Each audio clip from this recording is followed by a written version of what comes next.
नमस्कार विद्यार्थियों, आप सभी का स्वागत है मेरे YouTube चैनल ज्ञानार्जन में। और आज हम आपको बताएंगे अलंकार के बारे में। अलंकार की कहानी फिल्मी गीतों की जुबानी।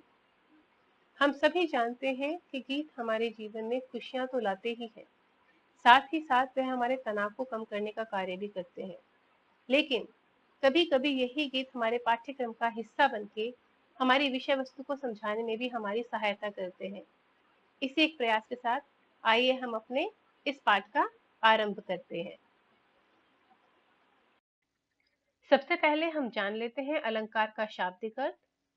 अलंकार हिंदी भाषा के दो शब्दों अलम और कार को जोड़कर बनाया गया है, जिसका अर्थ होता है गहना अथवा श्रृंगार। अब हम जानते हैं अलंकार की परिभाषा। हिंदी भाषा में अलंकारों का अर्थ शोभा बढ़ाने वाले उपादान या अवयव के रूप में किया गया है। यानी जिस प्रकार स्त्रियां अपनी सुंदरता को बढ़ाने के लिए श्रृंगार करती हैं और आभूषण पहनती हैं, जिससे उनकी सुंदरता में वृद्धि होती है, ठीक उसी प्रकार से हिंदी भाषा की सुंदरता को बढ़ाने के लिए अलंकारों का प्रयोग किया जाता है। अलंकार दो प्रकार के होते हैं, पहला शब्दालंकार, दूसरा अर्थालंकार। आज हम अपने इस पाठ में केवल शब्दालंकार के बारे में पढ़ेंगे। अर्थालंकार के बारे में मैं आपको दूसरे वीडियो में बताऊंगी।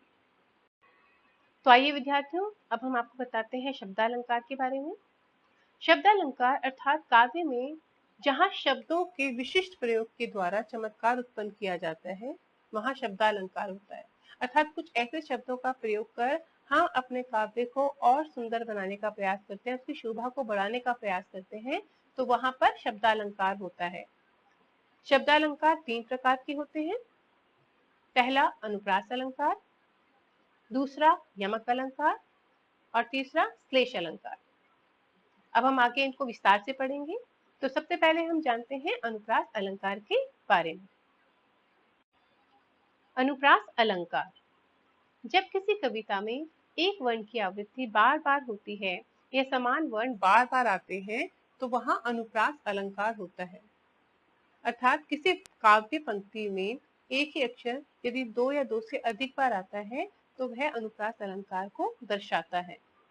आइए अब हम इसको कुछ उदाहरणों के माध्यम से समझ लेते हैं। हमारा पहला उदाहरण है कल कानन कुंडल मोर पखा। विद्यार्थियों, यहाँ पर आप देख सकते हैं कि इस पंक्ति में क वर्ण की आवृत्ति हो रही है, अर्थात क वर्ण दो से अधिक बार यहाँ पर आ रहा है। दूसरा उदाहरण है तनुजा तट तमाल तरुवर बहु छाए। यहाँ पर त वर्ण की आवृत्ति हो रही है। तीसरा कालिंदी कुल कदम्ब की डारन, यहाँ पर पुनः क वर्ण की आवृत्ति हो रही है। चौथा है रघुपति राघव राजा राम, यहाँ पर र वर्ण की आवृत्ति हो रही है। और पांचवा है मुदित महीपति मंदिर आए सेवक सचिव सुमंत बुलाए, यहाँ पर म और स दोनों ही वर्णों की आवृत्ति हो रही है। अतः ये सभी उदाहरण हमारे अनुप्रास अलंकार को प्रस्तुत करते हैं। अनुप्रास अलंकार को सरलतम रूप में याद करने के लिए आप इस एक पंक्ति को याद कर सकते हैं। बार बार एक वर्ण जो आए अनुप्रास की भाषा कहलाए। अब अनुप्रास अलंकार को और अधिक अच्छे से समझने के लिए हम आपको एक फिल्मी गीत सुनाते हैं, जिसके माध्यम से आप अनुप्रास अलंकार को और अच्छे से समझ सकते हैं। तो आइए अब हम वो फिल्मी गीत सुन लेते हैं।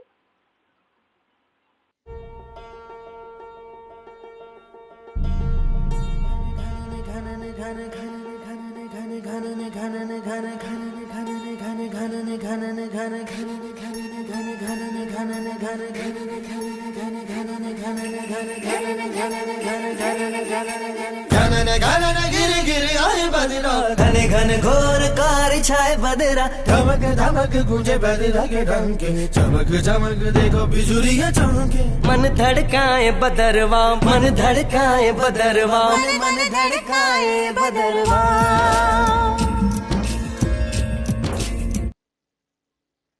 तो देखा विद्यार्थियों, आपने प्रस्तुत गीत में घ वर्ण की आवृत्ति होने के कारण यहाँ पर अनुप्रास अलंकार है। आइए अब हम अपने दूसरे अलंकार यमक अलंकार की ओर चलते हैं। यमक अलंकार, जहां एक शब्द की आवृत्ति एक से अधिक बार होती हो परंतु उसका अर्थ भिन्न हो, वहां यमक अलंकार होता है। उदाहरण, कनक कनकते सौगुनी, मादकता अधिकाय, या खाए बौराए जग व पाए बौराए। यहाँ पर कनक शब्द में यमक अलंकार है। एक कनक का अर्थ है धतूरा, जबकि दूसरे कनक का अर्थ है सोना। कवि कहते हैं कि सोने की मादकता अर्थात नशा धतूरे से 100 गुना अधिक है। जो व्यक्ति धतूरा खाता है वह भी पागल हो जाता है, और जिस व्यक्ति के पास धन संपत्ति आती है वह भी बौरा जाता है अर्थात पागल हो जाता है। परंतु धतूरा खाने वाला व्यक्ति कुछ समय के बाद होश में आ जाता है, लेकिन जो धन संपत्ति के कारण बौराया हुआ है, पागल हुआ है, वह कभी भी होश में नहीं आ पाता। दूसरा है हर बरस बरस दिन आता है। यहाँ पर बरस में यमक अलंकार है। बरस का अर्थ है साल और मृत्यु दिवस, अर्थात हर साल मृत व्यक्ति के लिए मृत्यु दिवस मनाया जाता है।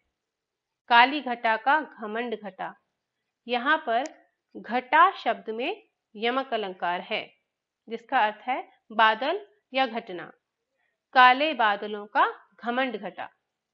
चौथा है 3 बेर खाती थी, वे 3 बेर खाती है। यहाँ पर बेर में यमक अलंकार है। बेर अर्थात फल या फिर बेर अर्थात बार, तो इसका अर्थ होगा वह 3 फल 3 बार खाती है। पांचवा है तू मोहन के उर्वशी है उर्वशी समान। यहाँ पर उर्वशी में यमक अलंकार है। उर्वशी का अर्थ हृदय में बसना और उर्वशी का अर्थ अप्सरा उर्वशी। तो वो कहते हैं कि तुम उर्वशी की तरह सुंदर हो और श्री कृष्ण के हृदय में बसती हो। तो आप सभी ने देखा कि यमक अलंकार में एक शब्द एक से अधिक बार आता है परंतु उसका अर्थ भिन्न होता है। और एक पंक्ति में समझने के लिए इसको हम इस प्रकार से देख सकते हैं। देता शब्द समान दिखाई, अलग अर्थ पर देता भाई। आइए अब हम इसको एक गीत के माध्यम से समझ लेते हैं।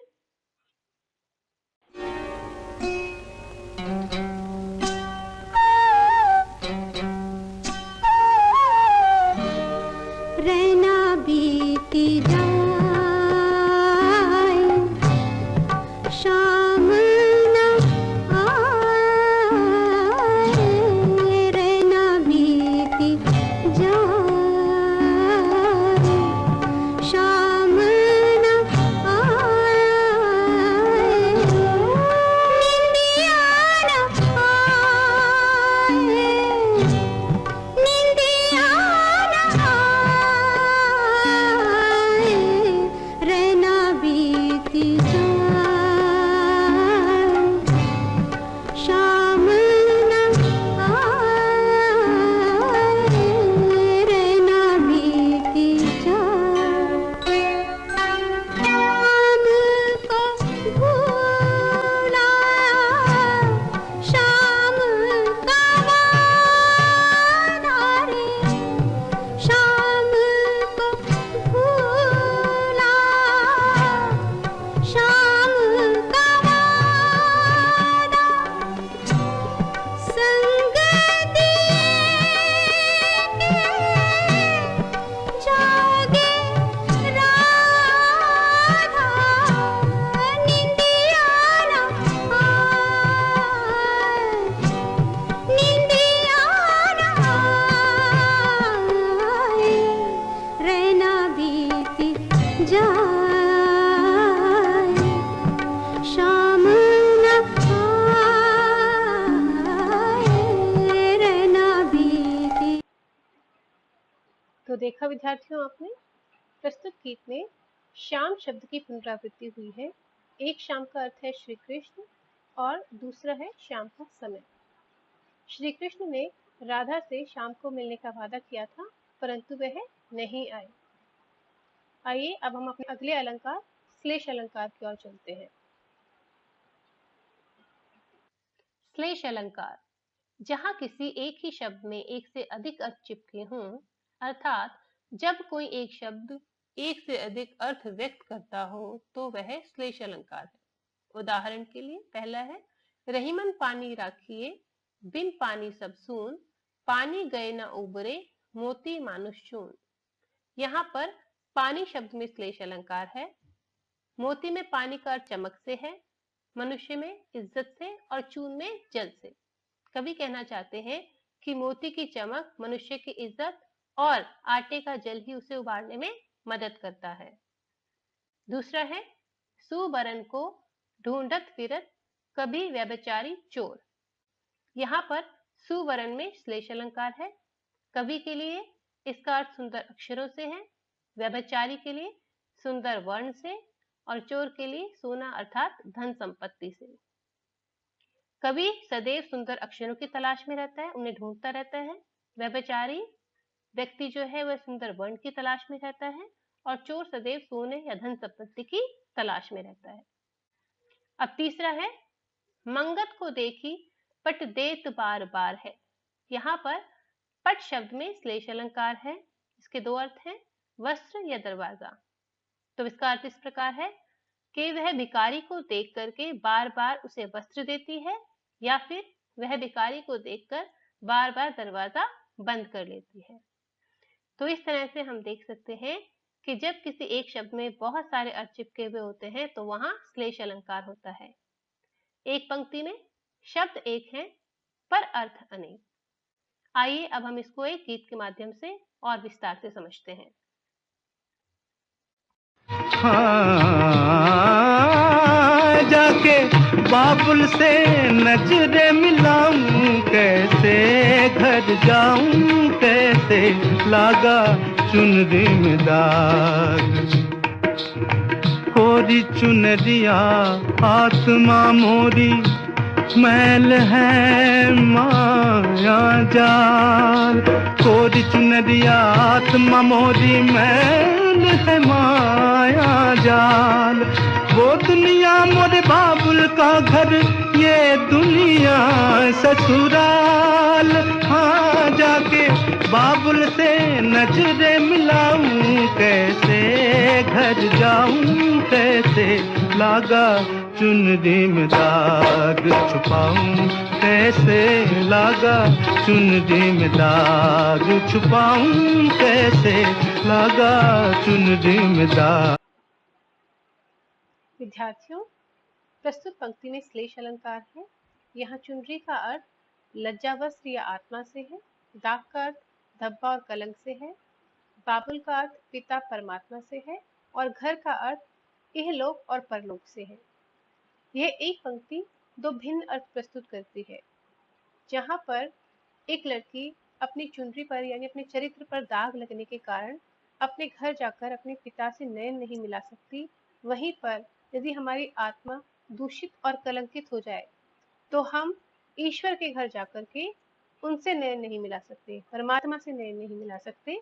इस कारण से यहाँ पर एक पंक्ति दो भिन्न अर्थ प्रस्तुत करती है, तो श्लेष अलंकार है। आइए अब हम सभी शब्दालंकारों की एक बार पुनरावृत्ति कर लें। शब्दालंकार के तहत आज हमने 3 प्रकार के अलंकार पढ़े। पहला अनुप्रास अलंकार, जहां पर वर्णों की आवृत्ति होती हो। दूसरा यमक अलंकार, जहां पर शब्दों की आवृत्ति होती हो परंतु उनके अर्थ में भिन्नता हो। तीसरा श्लेष अलंकार, जिसमें एक ही शब्द में अनेक अर्थ निहित हों। आइए अब हम इसका अभ्यास कार्य कर लें। अभ्यास कार्य, हमारा प्रश्न है, प्रस्तुत पंक्तियों में कौन सा अलंकार है? पहला, मेरी काल कोठरी काली। यहाँ पर क वर्ण की आवृत्ति होने के कारण अनुप्रास अलंकार है। दूसरा, मधुबन की छाती देखो, सूखी कितनी इसकी कलियां। यहाँ मधुबन और कलियां शब्द में श्लेष अलंकार है। मधुबन का अर्थ वन और संसार से है, वहीं कलियां का अर्थ फूलों की कलियों या फिर किशोर लड़कियों से है। तीसरा, सुरभित सुंदर सुखद सुमन तुम पर खिलते हैं। स वर्ण की आवृत्ति होने के कारण यहाँ अनुप्रास अलंकार है। चौथा, माला फेरत जग मुआ, फिरा नमन का फेर, कर का मन का डारी दे, मन का फेर। यहाँ मन का शब्द आने के कारण यमक अलंकार है। एक मन का अर्थ हृदय से है, वहीं दूसरा मन का मोती की माला को दर्शाता है। पांचवा, जे रहीम गति द्वीप की, कुल कपूत गति सोए, बारे उजियारो करे, बड़े अंधेरो होए। यहाँ पर बारे और बड़े शब्द में श्लेष अलंकार है। बारे का अर्थ बचपन में या जलाने पर, वहीं बड़े का अर्थ बड़ा होकर या बुझाने पर है। छठा, पास हीरे, हीरे की खान, उसे खोजता कहाँ नादान। यहाँ पर हीरे, हीरे शब्द की आवृत्ति होने के कारण यमक अलंकार है। एक हीरे का मतलब हीरे मतलब है ही, और दूसरे हीरे का मतलब डायमंड से है, जो कि चमकीला पत्थर हम अपने गहनों में प्रयोग करते हैं। तो इस प्रकार आज हमने आपको शब्दालंकार के तहत अनुप्रास, यमक और श्लेष अलंकार के बारे में बताया। आशा करते हैं आपको यह पाठ बहुत ही अच्छे से समझ आ गया होगा। विद्यार्थियों, यदि आपके पास भी कोई ऐसे गीत हैं जिनका संबंध हमारे इन अलंकारों से है, या फिर आपके पास कोई प्रश्न या सुझाव है, तो आप मुझे कमेंट बॉक्स में जरूर लिखें। मेरे और वीडियोस देखने के लिए आप मेरे चैनल को लाइक, शेयर एंड सब्सक्राइब जरूर करें। साथ ही साथ मैं आपको अगले वीडियो में अर्थालंकार के बारे में बताऊंगी। तब तक आप सभी अपना ध्यान रखें और सुरक्षित रहें। वीडियो देखने के लिए आप सभी का बहुत बहुत धन्यवाद।